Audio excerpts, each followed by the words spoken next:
আচ্ছা, আমরা 2022 প্রাথমিক টেট পাস ঐক্যমঞ্চের তরফ থেকে আজকে গৌরবঙ্গ বিশ্ববিদ্যালয়ে এসেছিলাম। এখানে মাননীয় শিক্ষামন্ত্রী ব্রাত্য বসু মহাশয় এবং আমাদের পর্ষদ সভাপতি প্রাথমিক পর্ষদ সভাপতি গৌতম পাল মহাশয় এসেছিলেন বিশেষ অনুষ্ঠানে। এখানে এসে আমরা ওনার সাথে দেখা করার উদ্দেশ্যে এখানে এসেছিলাম এবং আমাদের আজকের যে দেখা করার উদ্দেশ্যে যে কাণ্ডারি বিদেশদা এবং স্থানীয় ওরা দুজনে খোঁজ দিয়েছিল এবং আমাদের এই খবরটা দেয় যে ওনারা আজকে আসছেন, তাই আমরা এখানে এসেছিলাম। বেশ অনেক সকাল সকালে এসেছি, অনেকে আরও আমার থেকেও আগে অনেকে এসে পৌঁছেছে, মাহবুদারা যারা রয়েছে তারা অনেক আগে এসে পৌঁছেছে। তো অনেকক্ষণ অপেক্ষার পর আমরা একবার ওনাকে জানিয়েছিলাম যে আমরা দেখা করতে চাই। উনি বলেছিলেন ঠিক আছে, আমরা উনি দেখা করবেন এবং যথারীতি উনি সময় দিয়েছেন, প্রায় আধ ঘন্টার মতন আমাদের সাথে কথা বলেছেন এবং আমরা আমাদের মূল যে বক্তব্য সেগুলো আমরা ওনাকে জানাই যে আমরা যেহেতু আপনার এটা অনেক স্বপ্নের টেট 22 টেট এবং এটা স্বচ্ছ, এটা যে কেউ বলে এবং আপনিও বলে বা অন্যরাও বলে এটা নিয়ে। তো এই ভবিষ্যৎটা কি এই 22 টেটের, আমরা আমাদের যে ইন্টারভিউ প্রসেস আমাদের কবে শুরু হবে সেটা নিয়ে। তো উনি আমাদেরকে বললেন যে আমরা তোমাদেরকে নিয়ে ভাবছি এটা নিয়ে, এবং 2022 যে তোমরা যে মামলাটা জানো সুপ্রিম কোর্টে যে মামলাটা এখনো চলছে, মামলাটা এখনো পর্যন্ত কমপ্লিট হয়নি বা শেষ হয়নি। তো যেহেতু মামলাটা এখনো চলছে, এখন যদি নতুন নিয়োগ প্রক্রিয়া আমরা শুরু করে দিই তাহলে কিন্তু এটা আইনি জটিলতার মধ্যে পড়ে কেস হয়ে যাবে। এর আগে আমরা জানি যে আমাদের যে 22 টেট সেটা নিয়ে কোনো আইনি জটিলতা এখন পর্যন্ত নেই, কিন্তু যদি এর মানে 2022-এর যে রিক্রুটমেন্ট প্রসেস যেটা কমপ্লিট হওয়ার পূর্বেই যদি নোটিশটা দিয়ে দেওয়া হয় তাহলে কিন্তু আইনি জটিলতা সৃষ্টি হতে পারে। তাই উনি বললেন যে আমরা কোনো রকম আইনি জটিলতা চাইছি না, কারণ আইনি জটিলতা একবার সৃষ্টি হলে আমরা প্রতিবারই দেখেছি হিয়ারিংগুলো পরের পর শুরু হতে থাকে এবং চলতেই থাকে দীর্ঘ সময় ধরে। তাই আমরা কোনো রকম রিস্ক নিতে চাই না। আর আমরা বললাম 23 টেট নিয়েও বা 22 টেটের যে আমাদের পরে 23 টেট হয়েছে তার রেজাল্ট নিয়ে, তো তিনি সে কথাটা এখন পর্যন্ত এড়িয়ে গেলেন। এখন পর্যন্ত যেহেতু এটা রেজাল্ট নিয়ে কোনো বাক্য বিনিময় বা কোনো রকম বক্তব্য পর্ষদের তরফ থেকে দেওয়া হয়নি ওনারা বলছেন, তাই নিউজ মাধ্যম কি বলছে সেটা নিয়ে কোনো কথা বলতে বারণই করলেন। ঠিক আছে, সেটা নিয়ে আমরা করলাম।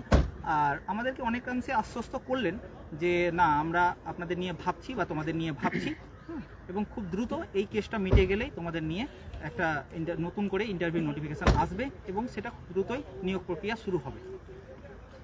কিছু বলেন? আরেকটা যিনি যেটা কথা বললেন যে 2022 যেটা কেস, 2022-এর কেস বললো যে 1 সপ্তাহ 42 দিনের মধ্যে বললো যে হেয়ারিং কমপ্লিট করিয়ে নোটিশ দিয়ে একবারে পুরো রিক্রুটমেন্ট প্রসেস করতে, সেই মোতাবেক ওরা কাজ করেছে।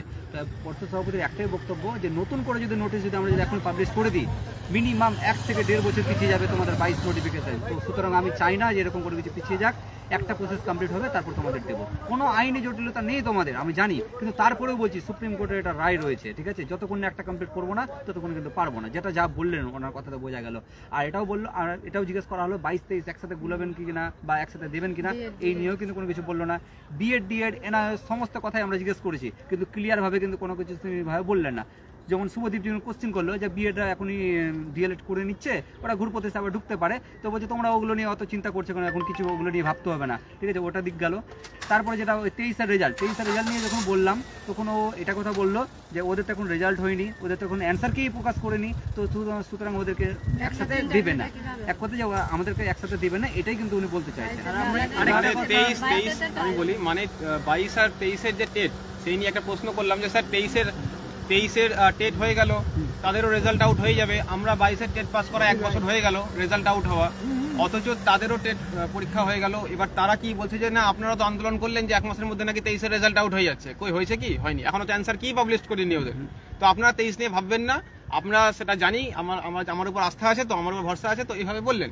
আমরা বললাম স্যার ভরসা আছে, আস্থা আছে, হ্যাঁ, বললো যে 23 নিয়ে ভাববেন না। তখন আমি বললাম যে নর্মালাইজেশনের যে ব্যাপারটা, মানে একাডেমিক আমাদের মধ্যে 38 বছর 39 বছর বয়স অনেকের হয়ে গেছে, তারা একাডেমিক তাদের কম হয়ে যাবে, তারা বেশি যাবে, বলছে যে একাডেমিক নিয়ে ভাবার কি আছে? এখন যে চাকরিটা হলো, যে নিয়োগটা হলো, সেখানে দেখেছেন ইন্টারভিউতে নাম্বার কি রকম ভাবে পেয়েছে, এবং একাডেমিকের ঝামেলা সারা জীবনই থাকবে, কেউ 24-এ পাস করবে তো কেউ 14-তে পাস করবে। এখন যদি আমি একাডেমিকটাকে নর্মালাইজেশন করতে যাই তাহলে এই প্রসেসটার জন্য আইন পাল্টি 1টা বছর সময় লাগবে, তখন আপনারা ওয়েট করবেন? তো তখন বলো ওগুলো ছেড়ে দিন, ওগুলো আমার মাথায় আছে, শুধু ওই 20-22-এর যে বিষয়টা আছে সেটা মিটে গেলেই আমরা যত দ্রুত সম্ভব, মিথ্যা আশ্বাস দেবো না, যত দ্রুত সম্ভব আমরা একটা চিন্তা ভাবনা আপনাদের নিয়ে অবশ্যই শুরু করব, ভরসা রাখুন শুধু এটুকু। কুড়িবাইশের ব্যাপারটা নিয়ে আমি আরেকবার ওনাকে বললাম যে স্যার একটু পর্ষদের তরফ থেকে আগামী 5 এপ্রিল যেহেতু হিয়ারিং রয়েছে কুড়িবাইশের সুপ্রিম কোর্টে, বললাম স্যার পর্ষদের তরফ থেকে যে উকিল তাকে যদি একটু ইনিশিয়েট নিতে বলেন যে দ্রুত যাতে শুনানি হয় এবং আমাদের নিয়োগ প্রক্রিয়া, স্বাভাবিক ব্যাপার যেহেতু কুড়িবাইশের উপর আমাদের নিয়োগ প্রক্রিয়াটা নির্ভর করছে,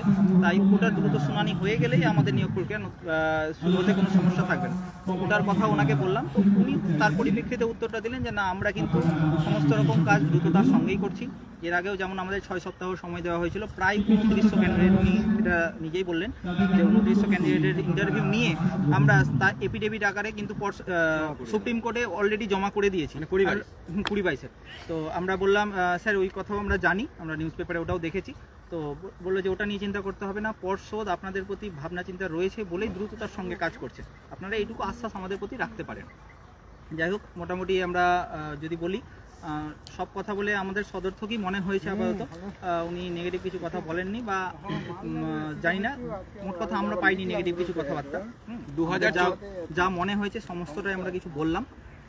আর এরপরে যদি একটা কথা বলি, আমরা পর্ষদের যেমন এর আগে পূর্ববর্তী টেটগুলো নিয়ে উনি কথা বলেছেন যে না, এর আগে যা হয়েছে তার কথা ভুলে যান। বর্তমান পরিস্থিতিতে আমাদের 17 যেটা টেট থেকে বা 17-14 টেট থেকে 22-এর যেটা রিক্রুটমেন্ট হলো, সেখানে তো আপনারা একটাও কি কোনো অভিযোগ দেখাতে পারবেন? ওরা না স্যার, ওটাতে কোনো অভিযোগ নেই। তাহলে ওদেরটা যেভাবে হয়েছে নিয়োগ প্রক্রিয়া সম্পন্ন মানে চলছে, এখন পর্যন্ত সম্পূর্ণ হয়নি, আর একটা ফেজ আছে, যা হয়ে গেলে সম্পূর্ণ হয়ে যাবে 20-22-এর ফেজটা। আপনাদের নিয়োগ প্রক্রিয়াও কিন্তু সেই একইভাবেই চলবে এবং সেখানে কোনো রকম কোনো দুর্নীতির জায়গা থাকবে না, এই কথাটা উনি বললেন। যাই হোক, আপাতত এইটুকু। আর 2014 সালে আমি একটা প্রশ্ন করেছিলাম যে স্যার 2014 সালে যারা নন ট্রেন্ড হিসেবে পাস করেছিল এবং চাকরি পায়নি, তারা পরবর্তীকালে ডিএলএড করে নিয়ে তারা ট্রেন্ড হয়ে যায়, কিন্তু তারা পরবর্তীতে ইন্টারভিউতে আসে। তাহলে এবারে যারা বিএড করে ক্যান্ডিডেট হয়ে পাস করেছিল, তারা যদি পরবর্তীতে ডিএলএড করে নেয়, তাহলে কি তারা ভ্যালিড? বলছে ওদের প্রসেস নিয়ে আপনাদের ভাবতে হবে না, তার আগেই আপনাদের প্রসেস কমপ্লিট হয়ে যাবে। ওদের প্রসেস হতে হতে যদি হয় বা কি না হয় সেটা পরের কথা, কিন্তু তার আগে আপনাদের প্রসেসটা শুরু হয়ে শেষ হয়ে যাবে, সেই আস্থাটা রাখুন। তবে আরেকটা কথা লাস্ট যেটা বললো যে বিএড দের কোনো স্থান নেই প্রাইমারিতে, এটা উনি একদম ক্লিয়ার। বিএড দের কোনো জায়গা নেই, এটা বারবার বললেন, বিএড দের কোনো জায়গা নেই প্রাইমারি, বিএড দের কোনো জায়গা নেই, যতই যাক বিএড রা আসতে পারবে না, কোনোভাবে আসতে পারবে না, সেটা আমাদের মাথার মধ্যে আছে। আর একটা শেষ কথা একটা বলে দিই, উনি একটা কথা বললেন কিন্তু আমরা পুরোপুরি আশ্বস্ত, যেহেতু আমরা জানি সুপ্রিম কোর্টে কিন্তু বিএডরা আবার গিয়েছে, মধ্যপ্রদেশে যে ইন সার্ভিস মামলা নিয়ে সুপ্রিম কোর্টে বিএড পক্ষ গিয়েছে, পশ্চিমবঙ্গ থেকেও বিএড পক্ষ গিয়েছে। পশ্চিমবঙ্গের ভিত্তিরা পুরোপুরি আলাদা ব্যাপারটা, এখানে 22 স্টেট পাস যারা, তারা সার্টিফিকেট পেয়ে গেছে বিএড ট্রেনিং দেখিয়ে বা ডিগ্রি দেখিয়ে। তো আমরা সেই কেসটার জন্য কিন্তু আপনারা জানেন যে ফান্ডিং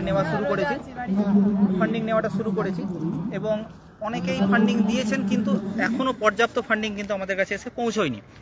যেহেতু আমাদেরকে বিএড পক্ষের উকিল যদি সেখানে কোনো বক্তব্য রাখতে পারেন, সেখানে আমাদের কিন্তু ওনাদের ট্যাকেল করতেই হবে এবং আমাদের পক্ষের একজন অ্যাডভোকেট, সিনিয়র অ্যাডভোকেট ওখানে অবশ্যই থাকা জরুরি।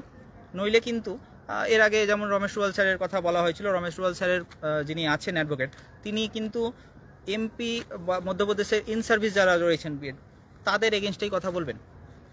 আমাদের যে 2022 প্রাথমিক টেট পাস যারা বিএড এবং ডিএলএড দুজনেই আছি, আমরা কিন্তু প্রত্যেকেই সার্টিফিকেট পেয়ে গেছি এবং সার্টিফিকেট ক্যান্সেল করার জন্য কিন্তু পর্ষদ এখন পর্যন্ত কোনো রকম বিজ্ঞপ্তি দেননি। তাহলে আমরা পর্ষদের উপর একবারে চোখ কান বন্ধ করে বিশ্বাস করে নিতে পারি না এখানটাতে।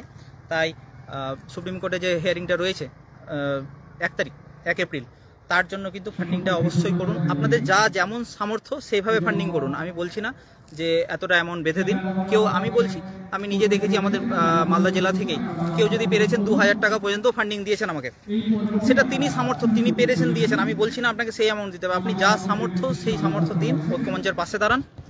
আর আমাদের আশা করছি এই কেসটা যদি মিটমাট হয়ে যায়, তারপরে আর বিএড পক্ষের হয়ে কোনো রকম কেস সুপ্রিম কোর্টে যাবে না।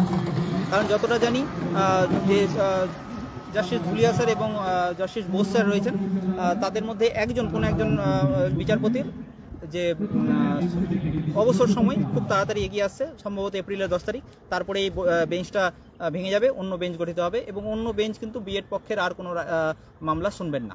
এটা যতটুকু আমাদের মনে হয়েছে। তো তাই বলবো যে ফান্ডিংটা দ্রুত করুন, যেহেতু সময় আর হাতে একেবারেই নেই, আর অনেকটাই লেন্দি হলো টাইমটা। ঠিক আছে, আজকের মতো এইটুকুই থাকলো তাহলে। তবে উনি বারবার একটা কথাই বললেন, শেষ অবধি যেটা বলি, যে আমার উপর আস্থা আছে তো, ভরসা করেন তো। আমরা বললাম যে স্যার করি। তো বললো তাহলে সেই ভরসাটা রাখুন, সময় সব কিছুর উত্তর দেবে এবং সব কিছু সময়ের মধ্যেই হবে।